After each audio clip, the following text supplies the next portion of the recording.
Lorenzo, buenas tardes. Buenas tardes, espero que sí sean buenas tardes, Julio. Sí, esperemos todos que los días han estado complicaditos en función, pues, de todo este ajetreo, violencia política, propaganda muy peculiar. Ya viste hasta el cardenal Sandoval saliendo a la Sí, palestra para decir que votemos en contra del comunismo o el socialismo que se pretenden implantar en México. ¿Cómo el ves estos días comunismo, previos? Sí, perdón. fíjate cómo se quedó en el pasado el Sí. pobre ex cardenal.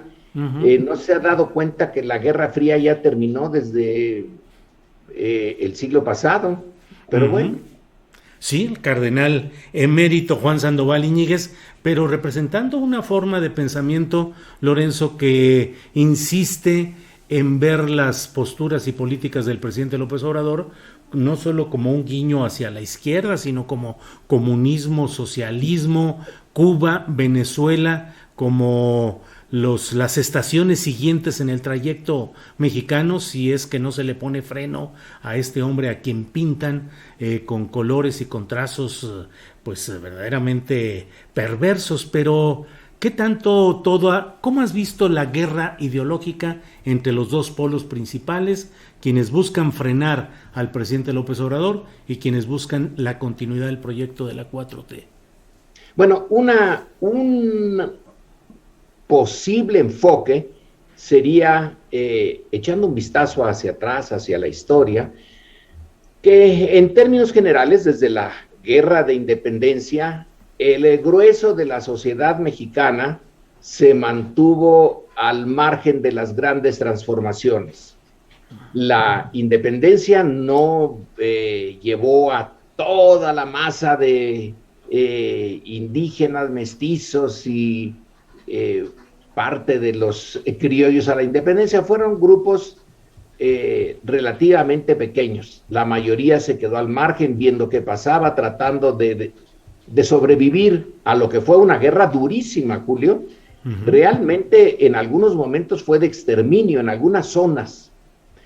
Luego la lucha liberales conservadores, pues también cuando las circunstancias obligaban a un pueblo a tomar posiciones, pues las tomaba, pero en general esto de el credo liberal y la defensa de la iglesia, pues más bien estaban de espectadores, incluso en la revolución. Uh-huh. El grueso de los mexicanos la sufrió, pero no fueron activos. En esta ocasión hay una diferencia. Aquí sí hay una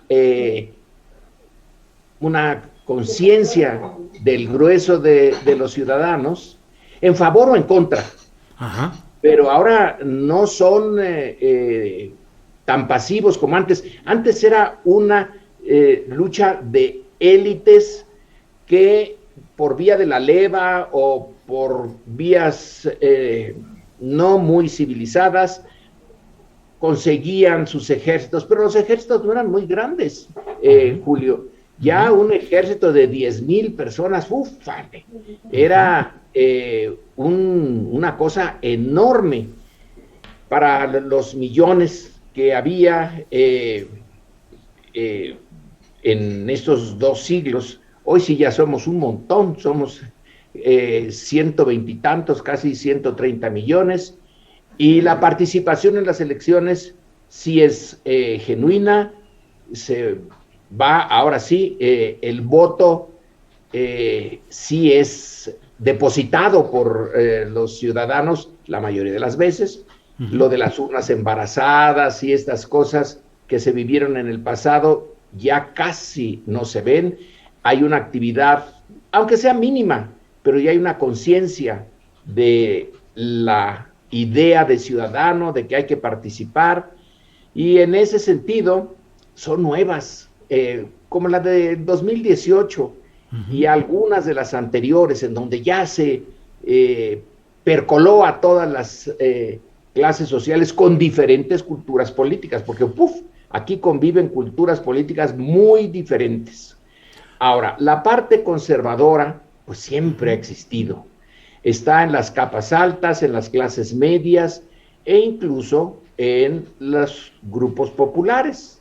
Probablemente, Julio,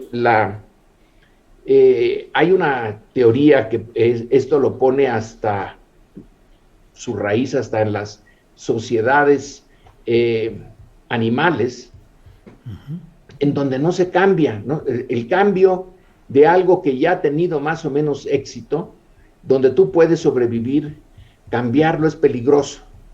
Y los que se lanzan al cambio son pocos. Tienen que convencer realmente a una parte de la sociedad de lanzarse a esa aventura. En cambio, los que están por la conservación de las cosas tal y como están, la tienen un poco más fácil. Es una lucha defensiva. Ya es lo que quieren, ya está. No van a buscar algo. Ya está lo que buscan. Hay que defenderlo y hay que explotar la parte conservadora de la sociedad. Bueno, eso está pasando hoy. Nada más que la división sí es más consciente. Ahora sí hay más gente que toma partido y que hay el concepto de crispación, creo yo que es un buen concepto para explicar lo que está pasando. Claro que están más, la crispación es más en las partes de arriba que en las partes de abajo. Pero se ha hecho una dicotomía, era inevitable.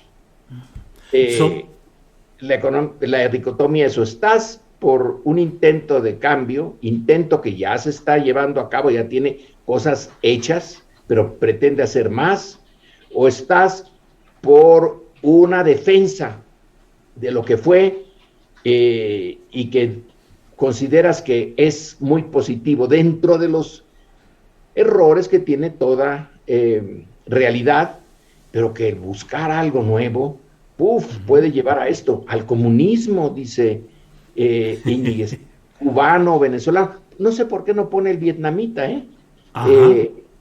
le busca sociedades donde ha sido muy difícil. En Cuba, por el bloqueo, pues si es una isla y está bloqueada, Vietnam no lo es, y tiene mucho éxito económico, por cierto. Sí. El crecimiento de Vietnam es interesante, ya no digamos el de China.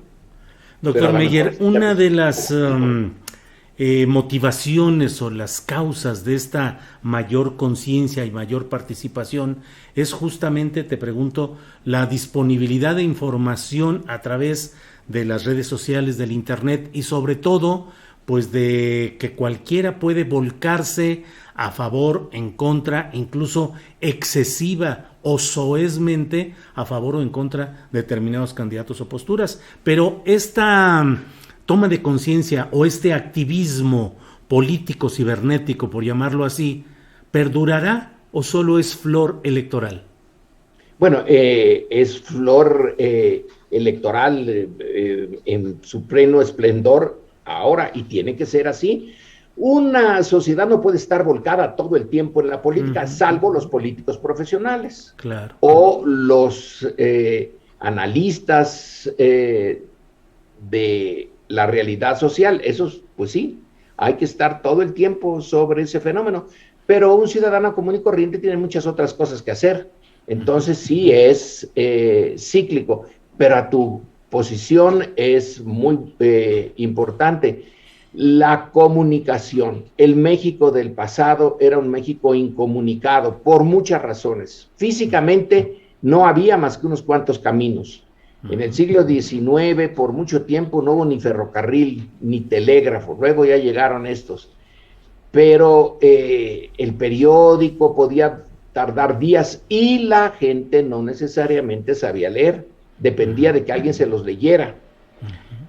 En cambio, hoy sí hay, el grueso de la sociedad está alfabetizada, o si no, puede oír los noticieros y los comentarios.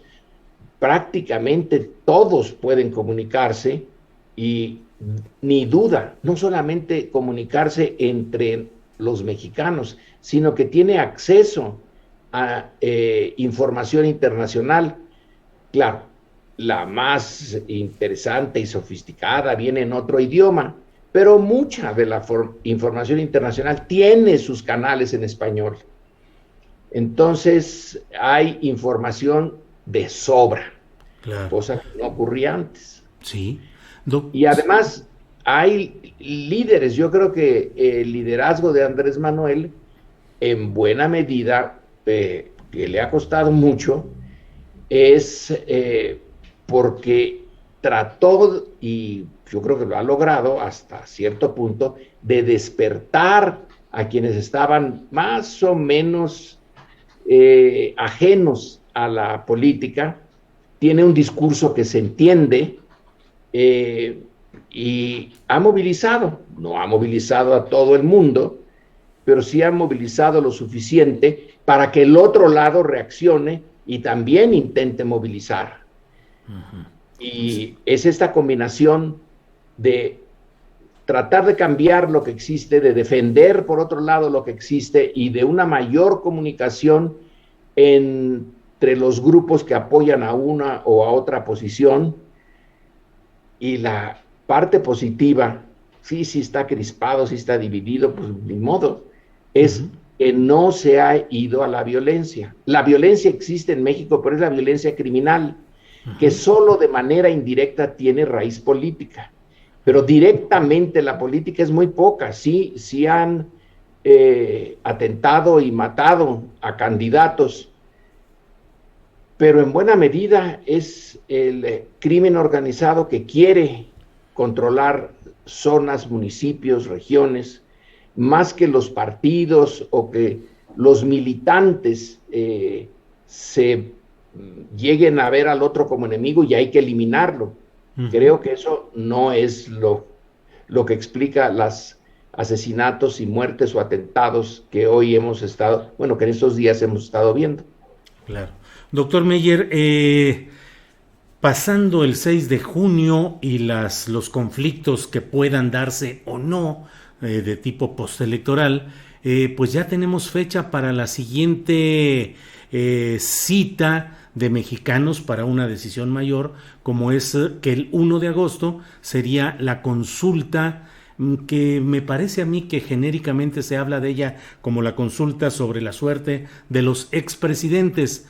A mí me parece que la frase que finalmente se aprobó es una frase que implica todo y nada, que es demasiado abierta, demasiado laxa, que puede afectar desde un gobernador, un secretario, subsecretario, en fin, a cualquier político que haya cometido algún tipo de irregularidad y que podría promoverse que sea llevado a juicio. ¿Qué impacto crees que pueda tener esa consulta así como está planteada, en términos mínimos por el Instituto Nacional Electoral, porque dicen que no habrá presupuesto, lo cual, así es en términos formales, suficiente, no habrá presupuesto suficiente para todo lo que implica una movilización de este tipo? ¿Qué significado tendrá esta consulta, doctor? Bueno, también se va a ver la polarización, tiene que verse ahí. La oposición va a sugerir que esa es una venganza, un instrumento para manipular la posición que tomen los ciudadanos y que eso no debería de ser. No lo he leído así, pero me lo imagino. Van a decir no, que se castigue, porque son muy de procedimiento. La oposición está viendo los procedimientos más que la sustancia. Entonces va a decir, si cometieron un crimen, si son corruptos, ya las leyes existentes son suficientes, que lo apliquen, que la Fiscalía General de la República lo castigue. ¿Para qué la consulta? Si es un crimen, uno no consulta, se aplica lo que ya está en los libros, así que por ahí va a ir. Del otro lado, ha de ser, digamos, como una cosa ejemplar, ya que la 4T ha dicho que está en contra de la corrupción y sí tiene algunos peces gordos ya en su haber, pero no todos los peces gordos. Y hay una parte de la sociedad que dice, ¿y por qué los expresidentes no? ¿Por qué sí a Lozoya, aunque esté viviendo en su casa y muy a gusto? ¿Y por qué Rosario Robles sí y sus jefes? Pero si los jefes son en un sistema como el nuestro, en particular cuando se tiene la disciplina priista, pues el jefe es sin el jefe no se toman decisiones que impliquen desviar millones, cientos de millones y en algunos casos hasta miles de millones de pesos. ¿Por qué ellos no? ¿De qué privilegio cosa? ¿O qué arreglo en lo oscurito hubo en 2018 para esto? Así que se puede movilizar a la opinión pública en algo que es muy sentido por casi todos los mexicanos, que es la histórica corrupción de sus élites y, digamos, movilizar a la opinión pública para darle respaldo a esto que no es poca cosa. ¿Cuántos expresidentes han ido ante la ley? Muy poquitos. Se me ocurre que una vez que perdió su poder Plutarco Elías Calles, sí lo pusieron ante la ley por un momentito nada más, lo acusaron de acopio de armas en el cardenismo. Misma madrugada en la que lo pusieron en el avión. Creo que antes, creo que antes, porque sí tuvo que ir a la delegación. Se dijo que el acopio de armas lo hacía en su casa. Claro que es ridículo eso, si se iba, y sí intentó el levantamiento armado, pero después y en grande, no en su casa. Pero en fin, era una humillación para mostrar que ya no era el jefe máximo. Pero después de él, ¿quién? Pues no ha habido en los 1930s. Sí. ¿Contesta o esperamos a que acomodes, doctor, que estamos aquí platicando muy a gusto y muy tranquilos con el doctor Lorenzo Meyer? Usted lo sabe, historiador, analista político, columnista. Listo, ya. Listo. Fíjate que nunca sé qué hacer con el teléfono cuando quiero apagarlo y... Así sucede. Doctor Meyer, ¿qué sigue? Pongámonos después del 6 de junio y qué es lo que sigue en términos del segundo trienio o el segundo periodo del presidente López Obrador. Claro que los resultados pueden definir mucho, pero en general, ¿qué crees que deba hacer? Él mismo ha dicho hoy que podría ponerse a pensar sobre cambios en su gabinete después de las elecciones. Cambios en el gabinete, cambios en el discurso.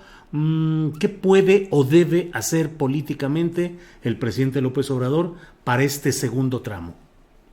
Bueno, cambios en el gabinete, sí, pero no es esa la sustancia es decir, el proyecto grande, de fondo, que no alcanzan 6 años para hacerlo, no está en el gabinete. Eso estaría en la política, digamos, normal, cuando tú no quieres cambiar las cosas de fondo. Sí, cambios en el gabinete pueden mandar mensajes, etcétera, pero aquí se trata de cosas más fuertes. Pero de todas maneras es muy poco tiempo. Por ejemplo, una reforma fiscal. Eso sí sería realmente interesante. Por otro lado, el presidente ha dicho que aún antes de estas elecciones que vienen ya está lo principal hecho. Pero bueno, la reforma energética pues está hecha, pero no está puesta en marcha. Los jueces están deteniendo esta posibilidad. Está ahora me parece a mí eterna lucha contra el crimen organizado. Es un área en que no ha podido la 4T no ha podido hacer lo que quería. A mí el cambio en el gabinete me parece, bueno, sí, seguro que lo va a hacer, pero cosa secundaria. Hay temas de mucho fondo, como es este de la reforma fiscal. Él ha dicho que no quiere hacer reforma fiscal, bueno, pero sí se necesita y hay que pensarlo una y otra vez. ¿Cómo va la política industrial? No queda todavía claro cuál es la política industrial de este gobierno.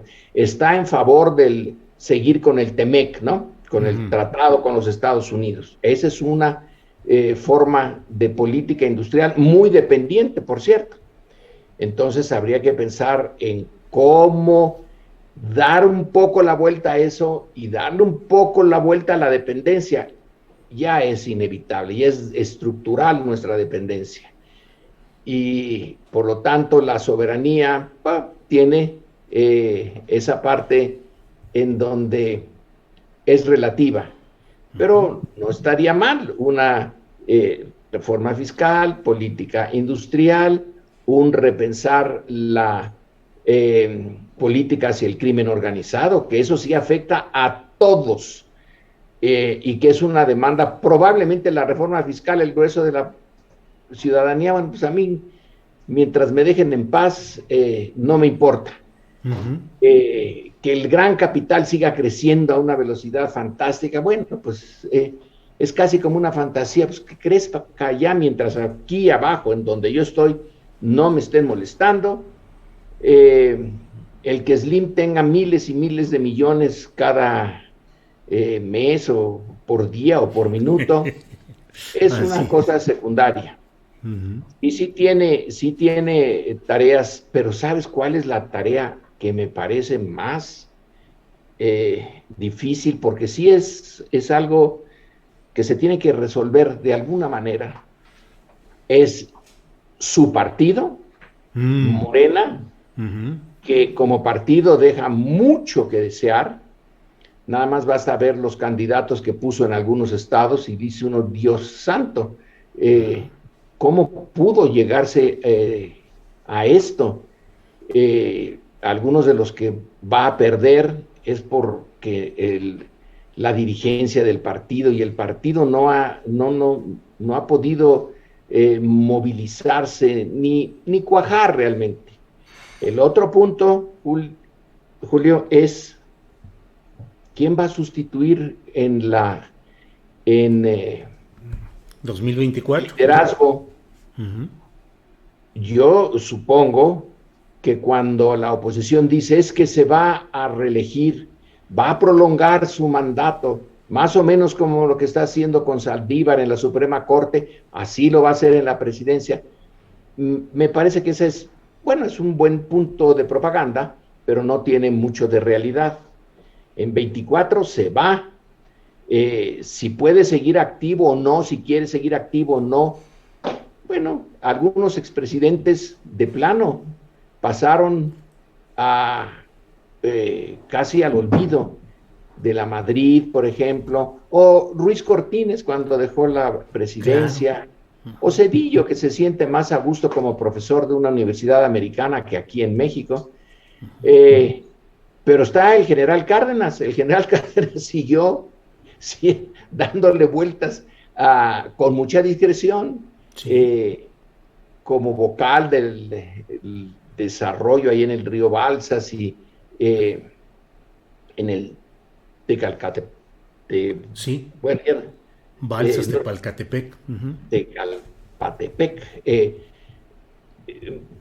¿Qué haga Andrés Manuel? Puede sí irse a su propiedad, ver sus árboles que le gustan mucho y descansar un poco, porque vaya que sí ha dado, pues lleva doble carburador y entonces está todo el tiempo en acción. No sé si se pueda parar, pero eso importa menos que quién va a tomar el liderazgo, porque es un liderazgo carismático y el carisma no se hereda. Ese se usa, pero no se hereda. En términos generales, doctor, no hay en estos momentos, salvo López Obrador, ningún político con carisma ¿Diego Fernández sería uno de ellos? Digo, independientemente de la consideración que tengamos sobre él y su pensamiento y acción, pero ¿quién podría ser o no hay nadie? Yo creo eso de Diego Fernández lo dices en broma, ¿verdad? Porque Felipe Calderón. a la edad que tiene, es que en parte ese carisma se demuestra desde muy pronto y es la biografía de Andrés Manuel, que se ha pasado toda su... Hubo una opción en él, cuando estaba en el PRI, en Tabasco, cuando lo quitan de ser el dirigente priista en Tabasco y le ofrecen la oficialía mayor. Cuando Enrique González Pedrero le ofrece, bueno, deja el PRI porque están muy molestos los presidentes municipales, les estás cambiando aquí la jugada, queriendo soliviantar a las bases. ¿A quién se le ocurre que las bases deban de tener algo que ver en la formulación de las políticas a nivel local? Entonces, vete, pero vete a la oficialía mayor, que es donde pasan los dineros y todo eso. Y Andrés Manuel, yo creo que ahí tomó una decisión fundamental, no, y se exilió, se fue en una noche o madrugada de Tabasco y cortó con eso. Y a partir de allí es opositor desde abajo. Diego Fernández Ceballos es opositor desde arriba, es de la aristocracia queretana. Aunque los de la ciudad de Querétaro dicen que no, que los aristócratas de Querétaro son de la ciudad de Querétaro. Así los es. otros son provincia. Ajá. Pero no... va a haber un desarrollo interesante. Va a tener que dejar el liderazgo, va a tener que ser responsable hasta cierto punto de la herencia. Y lo que hay hoy, doctor Meyer, ¿qué hipótesis tienes respecto a por qué Morena tan rápidamente llegó a estos niveles de contradicciones y de descomposición? Es buena la pregunta. Una posibilidad, Julio, yo creo que las variables aquí son muchas. Vamos a ver descomposiciones. Bueno, el tener que salir como aliado del Verde es algo impresionante. Sí. Pero si tú ves las encuestas, sí te lo explicas. Porque aquí, en la del Financiero, que es Alejandro Moreno el que hace las encuestas del Financiero, ¿no es así? Sí. Y bueno, pues es bastante bueno, ha probado ser bastante bueno. Entonces, ¿qué nos dice? A ver, que aquí lo copié. Que las coaliciones, predicciones, que el PRIAN llega a 44% de la intención de voto. Y Morena con el Verde, 46%. Entonces, la diferencia es de 2 puntos porcentuales. Entonces, ahí te explicas que se puede pedir la ayuda de Satanás si es necesario, porque entre 44 y 46, si le haces caso a esta encuesta, estamos muy cerca y es mucho lo que se juega. Entonces, esa es una de las partes desagradables de la coalición gobernante, de tener que aliarse con el impresentable, con un partido que no es ecologista, claro que casi no es partido, que es una organización muy oportunista. Luego está la selección de los candidatos a gobernador, que es un desastre que tú ya has tratado en tu columna en algunos casos, como es San Luis Potosí, como es Nuevo León, porque el partido no está realmente, no ha cuajado, pues es un partido muy reciente, está enfrentándose a dos partidos que tienen historia. El PRI viene de 1928, ¿no? Ahí es el punto de arranque con el PNR, cuando se lo imagina Calles. Y el PAN viene de 1939. Pero Morena viene de casi de ayer. Entonces, no es tan fácil crear un partido de masas, porque no es un partido de cuadras, es un partido de masas, en un tiempo tan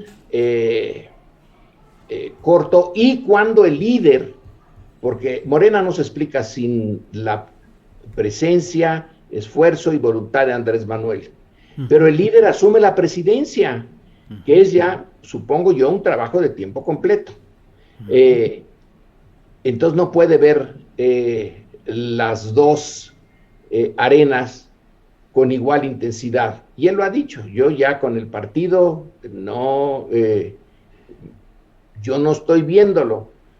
Y se nota que no lo está viendo, porque hay áreas de desastre en ese partido.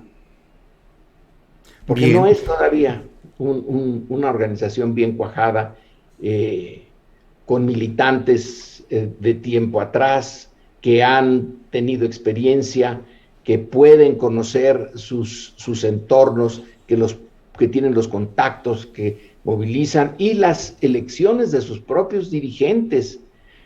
Ahora que se tuvieron que hacer todas estas elecciones por vía de encuestas, pues la pandemia llegó en un momento en que trastocó muchas cosas. Sí. Doctor Meyer, pues muchas gracias por esta oportunidad de platicar contigo ya en estos días previos a la elección. Veremos qué es lo que sucede y tendremos ya las nuevas coordenadas, el nuevo mapa electoral para ir analizando y comentando lo que sea el futuro después de este domingo 6 de junio. Así es que, como siempre, te agradezco mucho tu amabilidad de estar con nosotros. Pues buenas tardes, y vaya que sí vamos a tener materia. Seguro que va a haber un enredijo postelectoral fantástico. Estas no van a salir tersas, las elecciones. Sobre todo en materia de litigio judicial, sí, o también de incidentes y violencia. Yo creo que el judicial, ese es el meollo, y con el poder judicial que tenemos, que hay que ver a Íñiguez y decirle, oiga, que Dios nos ayude. Sí. Porque a lo mejor él tiene línea con el Altísimo y nos puede ayudar. Pues sí. Bien, pues Lorenzo, muchas gracias y ya veremos qué sucede y ojalá podamos volver a platicar, Lorenzo. Gracias. Buenas tardes. Hasta luego, buenas tardes.